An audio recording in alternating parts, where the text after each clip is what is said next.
সকলকে নমস্কার জানিয়ে শুরু করতে চলেছি আজকে আরও একটি সম্পূর্ণ নতুন পর্ব। তো বরাবরের মতো এবারও আমার যাত্রা শুরু হচ্ছে কৃষ্ণপুর রেলওয়ে স্টেশন থেকে। তো বন্ধুরা, ক্যালেন্ডারের পাতায় দাগ দিয়ে রেখেছিলাম, দিনটি ছিল 17ই জুলাই 2024 বুধবার। আমি বেরিয়ে পড়েছি লোকাল ট্রেনে। প্রত্যেক দিনের মতো কিন্তু আজকে ট্রেনে ভিড় একটু হলেও কম ছিল, আর সময় ছিল দুপুর প্রায় 2টো নাগাদ। দেখতে দেখতে আড়াইটা বাজতে চললো, আর 29 কিলোমিটার অতিক্রম করে আমি পৌঁছে গেছি মুর্শিদাবাদ স্টেশনে। মুর্শিদাবাদ ভ্রমণের জন্য আপনারা স্টেশন চত্বরেই পেয়ে যাবেন রিক্সা, টোটো অথবা ঘোড়ার গাড়ি। তবে বন্ধুরা, প্রতিদিনের আপনারা চাইলেও একদিনেই এই হাজারদুয়ারি সহ মতিঝিল, কাঠগোলা যা যা স্পট রয়েছে আপনারা কিন্তু ঘুরে দেখতে পারেন। তো বন্ধুরা, আমি এই মুহূর্তে চলে এসেছি হাজারদুয়ারি গেটের সামনে, এবং আপনারা দেখতে পাচ্ছেন হাজারদুয়ারি যে স্পেশাল ঘোড়ার গাড়ি, ভীষণ সুন্দর। এই ঘোড়ার গাড়িতে চড়ে ভ্রমণ করার মজাই আলাদা।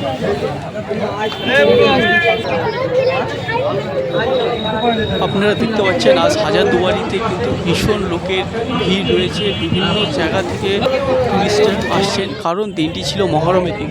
আর হাজারদুয়ারিতে প্রবেশ করতে গেলে টিকিট করতে হবে, যার দাম 25 টাকা।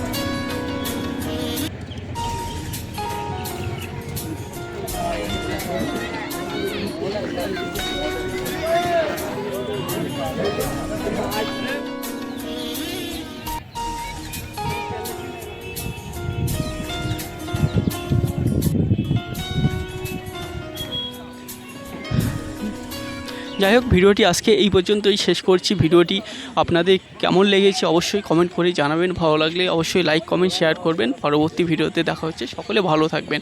ওকে, বাই, টাটা।